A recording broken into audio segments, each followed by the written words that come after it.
সাহারির সময়, ভোর রাতের সময়টা হলো দোয়া কবুলের সবচেয়ে মোক্ষম সময়। 24 ঘন্টার ভিতরে দোয়া কবুলের সবচেয়ে আদর্শ সময়, যে সময়ের দোয়া কবুলের সম্ভাবনা সবচেয়ে বেশি, সেটা হলো ভোর রাতের সময়টা। আল্লাহ সুবহানাহু ওয়া তাআলা ডেকে ডেকে বান্দার ক্ষমা ঘোষণা করেন, বিপদ আপদ দূর করেন, অসুখ বিসুখ দূর করেন। এই সময়টা হলো রাতের শেষ প্রহর, ফজরের আগের সময়টা, তাহাজ্জুদের সময়টা। 11 মাস ধরে আমরা নানা ব্যস্ততার অজুহাতে আমাদের তাহাজ্জুদ পড়ার সুযোগ হয় না, ভোর রাতে ওঠার সুযোগ হয় না। ভাইরা আমার, রমাদানের মাস, আপনি তো সাহরি খাইতে প্রায় প্রতিদিনই উঠছেন। আপনার যেহেতু সাহরি খাওয়ার উদ্দেশ্যে উঠাই লাগে, তো আপনি কেন এই মাসে সাহরির সময়, ভোর রাতের এই সময়টাতে যখন আল্লাহর সাধারণ ক্ষমা ঘোষণা করেন, ওই সময়টাতে আপনি কেন শুধুমাত্র খেয়ে পরে আপনি মসজিদে চলে যাবেন ফজরের জন্য? অবশ্যই আপনি সাহরি খেতে উঠলে 2-5 মিনিট সময় বের করে বিশেষভাবে আল্লাহর কাছে দোয়ায় মনোনিবেশ করবেন। আমাদের একটা বড় ভুল হলো সাহরির এই সময়টাকে দোয়ায় আমরা মনোনিবেশ করি না। সম্ভব হলে 2 রাকাত নামাজ পড়েন, 4 রাকাত নামাজ পড়েন। সেটা যদি না পারেন তো সাহরির খানার শেষে অথবা আগে আপনি আপনার রুমে গিয়ে লাইট বন্ধ করে নিরিবিলি জায়গায় একটু আল্লাহর কাছে হাত তুলে একটু চোখের পানি ফেলে চান, দোয়া করেন।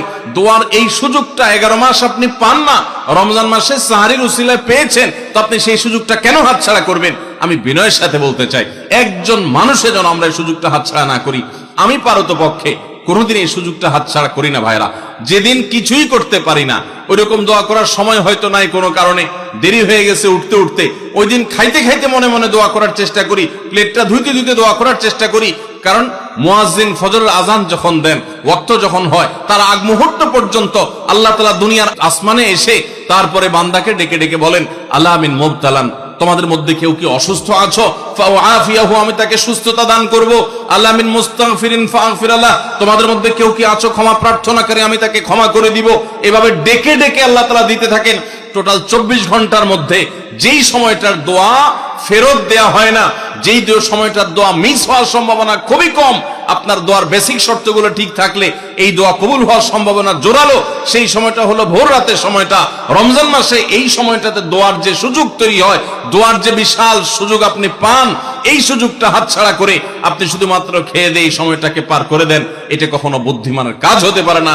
এই জন্য রমজান মাসের ভুলগুলোর মধ্যে থেকে একটা হলো যে সাহরির সময়টাতে, ভোর রাতের সময়টাতে, দোয়া কবুলের গুরুত্বপূর্ণ সময়টাতে আমরা দোয়া তো করিই না। অনেকে ওই সময় আজকাল সাহরি পার্টি বের করেছেন, তামাশা বের করেছেন, অনেকে টেলিভিশনের প্রোগ্রাম দেখেন। কোন কোন চ্যানেলে সাহরির সময়ের কোন কোন প্রোগ্রাম আমরাও মাঝে মধ্যে এগুলো আগে রেকর্ড করা থাকে। সাহরির সময় আমরা টেলিভিশনে প্রোগ্রাম করতে যাই না, আগে রেকর্ড করা থাকে, সেগুলো চলে। এগুলো হলো তাদের জন্য যারা টেলিভিশনে হারাম জিনিস দেখবে, ওই টাইমটাতে সে যেন হারাম জিনিস না দেখে ভালো কিছু দেখে। আপনাদেরকে আমরা বলবো, কখনো ওই ভোর রাতের ওই সময় ইসলামিক প্রোগ্রামও দেখতে যাবেন না। আপনি ওই সময়টাতে আল্লাহর সাথে কথা বলবেন, ওই টাইমটা ইবাদতের সময়, ওই টাইমটা দোয়া এবং রোজাদারির সময়। আমরা বেশিরভাগ মানুষ এই ভুলটা করি যে রমজানে আল্লাহর কাছে পাওয়ার এই বিশাল সুযোগ আমরা হাতছাড়া করে ফেলি। আমরা এখন থেকে সাহরিতে উঠলে দোয়া করবো তো ইনশাআল্লাহ। আল্লাহ আমাদের সবাইকে তৌফিক দান করুন। রমাদানকে আমাদের সার্থক করতে হলে এই ভুলটা দূর করতে হবে, সংশোধন করতে হবে। সাহরিতে দোয়া থেকে বিরত থাকা, এই ভুল করা যাবে না। অনেকে রমজান মাসে সাহরির খাবার এমন ভাবে খায়, এক সময় আমরা দেখেছি ছোটবেলায় যে অনেক মুরব্বীরা আছেন রাত 12টা-11টার দিকে উঠে সাহরি খেয়ে তারপর শুয়ে পড়েন। এটা যেমন একটা ভুল ছিল, সাহরি হলো শেষের দিকে খাওয়া উত্তম, ওনারা খাইতেন আগে। অতিরিক্ত সতর্ক যেটাকে বলে, এত আগে কেন খায়? যে শেষের দিকে খাইলে রোজা হয় না, না হয়, এই জন্য 12টার সময় 4-5 ঘন্টা আগে খেয়ে ধুয়ে দিলাম। এটা হলো বেশি সতর্ক হওয়া। বেশি সতর্ক হওয়া বুঝেন? এক লোক দোতলা শুয়ে আছে ফ্লোরে, তো একটু পর পর মাথা উপরের দিকে উঠে ফেলতেছে। কেউ জিজ্ঞাসা করলো, কি ব্যাপার, তুমি কি এমন কেন করতেছো? ফ্লোরে শুয়ে আসো চিত হয়ে, একটু বড় মাথা উঠাও কেন? তো লোকটা বলল, নিচের ফ্লোরে একজনে সুই সুতা দিয়ে কাপড় সিলাইতেছে, এইভাবে সিলাই করে টান দেন উপর দিকে। তো বলে যে সতর্ক থাকতে তো দোষ নাই, যদি ফ্লোর ভেদ করে আমার মাথা লাগে, এই জন্য মাথা উঠে ফেলতেছে।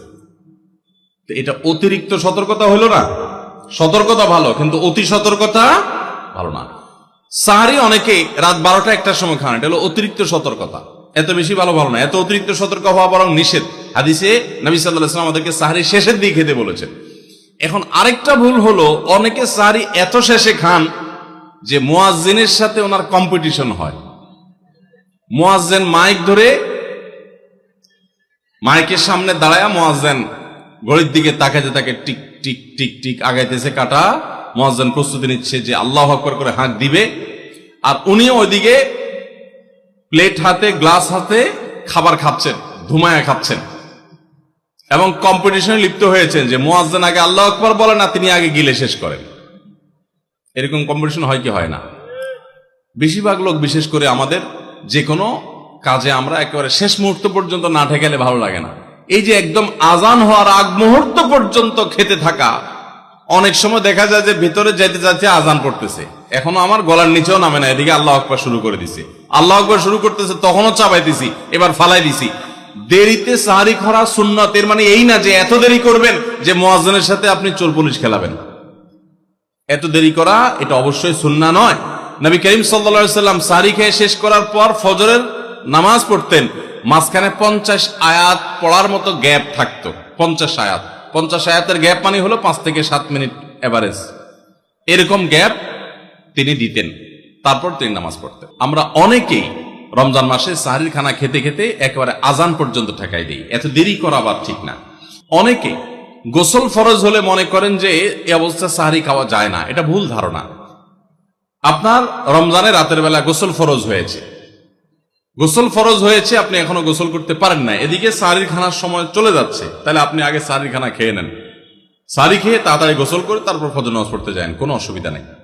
এমনকি যদি আজান হয়ে যায়, আপনি গোসল এখনো করতে পারেন না, তাতেও সমস্যা নেই।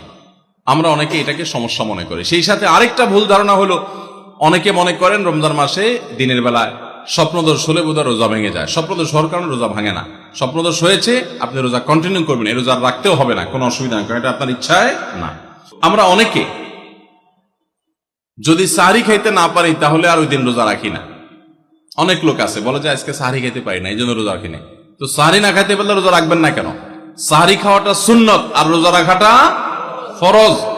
আপনার সুন্নত ছুটে গেছে, কোনো অসুবিধা নেই, সাহারি না খেলে রোজার কোনো অসুবিধা নাই। সাহারি খাওয়াটা উত্তম। নবী সাল্লাল্লাহু আলাইহি ওয়াসাল্লাম বলেছেন, তাসাহহারু ফাইন্না ফিস সাহুরি বারাকা, তোমরা রাতের শেষ বেলার খানাটা, সাহারির খানাটা খাবা, এটাতে বরকত আছে, কল্যাণ আছে। দুপুরের খানায় বরকতের কোনো ঘোষণা নাই, অন্য কোনো খানায় বরকতের কোনো ঘোষণা নাই, কিন্তু সাহারির খানাতে বরকতের ঘোষণা আছে। এই জন্য আমরা সাহারির খানাটা মনে না চাইলেও অল্প স্বল্প কিছু হলেও মুখে দেওয়ার চেষ্টা করব, কারণ সেখানে বরকত আছে, কল্যাণ আছে। কিন্তু কোনো কারণে সাহারি মিস হয়ে গেছে, ঘুম থেকে উঠতে পারেন নাই, আজান হয়ে গেছে, তাহলে এই অজুহাতে রমজানের ফরজ রোজা না রাখার কোনো সুযোগ নাই। কষ্ট একটু বেশি হতে পারে ওই দিন, তাতে কিছুই হবে না, আমরা একেবারে মরে যাব না। ধৈর্য ধরা শিখতে হবে। ইমানদারকে আল্লাহ তাআলা সবর করা শিখাচ্ছেন রমজানের মাধ্যমে। এই জন্য ভাইরা, কোনোদিন সাহারি মিস হইলে ওই দিন রোজা মিস করা যাবে না। সাহারিতে আমরা বেশিরভাগ মানুষ একটা সুন্নাত আমল করি না, সেটা হলো খেজুর খাওয়া। সন্ধ্যার সময় আমরা ইফতারিতে যখন খেজুর খাই, তখন তো আমরা সবাই মোটামুটি জানি যেটা সুন্নত, কিন্তু সাহারিতে খেজুর খাওয়া যে সুন্নত, এটা ম্যাক্সিমাম মানুষ আমাদের দেশে এখনো জানেন না। নবী করিম সাল্লাল্লাহু আলাইহি ওয়াসাল্লাম বলেছেন, নি'মা সাহুরুল মুমিনি আত-তামার, ইমানদারের সবচাইতে উত্তম সাহারি হলো খেজুর।